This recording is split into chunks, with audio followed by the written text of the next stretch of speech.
Hello, everyone. My name is Ariel Letman. I'm a freshman sophomore by credits nursing major from Beaumont, Texas.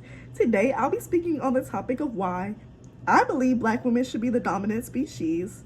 Title of my speech is Let Black Women Lead. So, let's go ahead and get started. My speech is broken down into 3 different parts. Firstly, we'll have our introduction, then our body of the speech, which is also broken down into 3 main points. Last but not least, we'll have our conclusion at the end. Let's go ahead.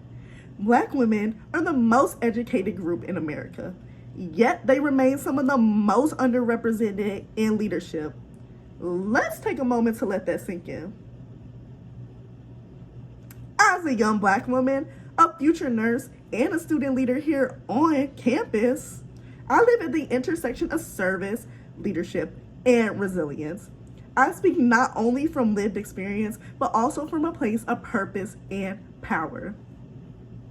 Black women should be the dominant voice in our leadership, in our communities, and institutions because they constantly demonstrate unmatched resilience, innovation, and integrity.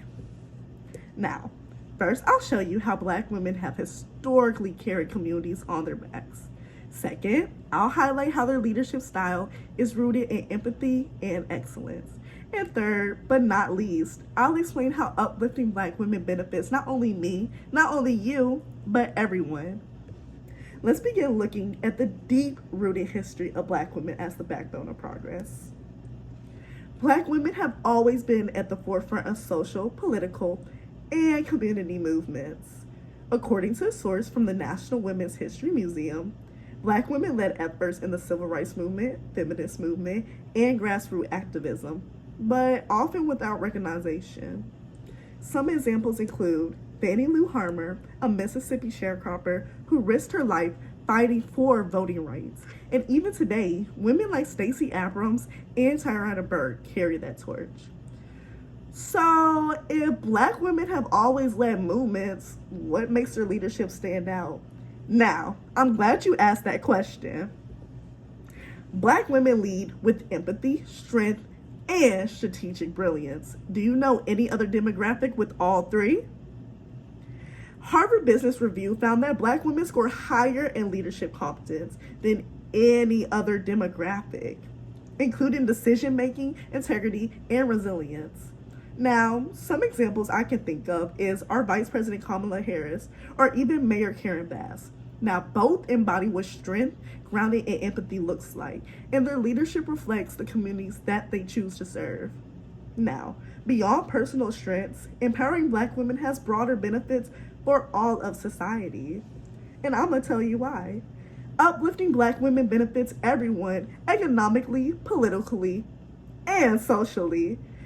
Now, a source, McKinsey & Company, reports that companies with diverse leadership, particularly Black women, are more innovative and financially successful. From the boardroom to the ballot box, Black women like Melody Hobson and Ayanna Pressley are driving inclusivity and effective change. But now that we've explored the power, heart, and impact of Black women's leadership, we looked at how Black women have led long movements, how they lead with powerful integrity, and how their leadership uplifts everyone.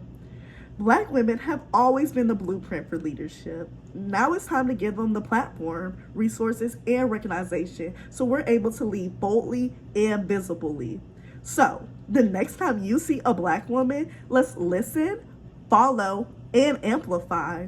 The future is already in her hands, so let's stop resisting and let's start respecting. Let's let Black women lead. And it's time to shift the power. I also want to make some notes. To do this, we have to hire Black women, we have to vote for Black women, and we also have to listen to Black women. Nothing will change if you don't decide to become the change. So thank you so much for choosing time out of your day to being able to listen to my speech. I appreciate it so greatly. On my last slide, it says, I am my ancestors' wildest dream.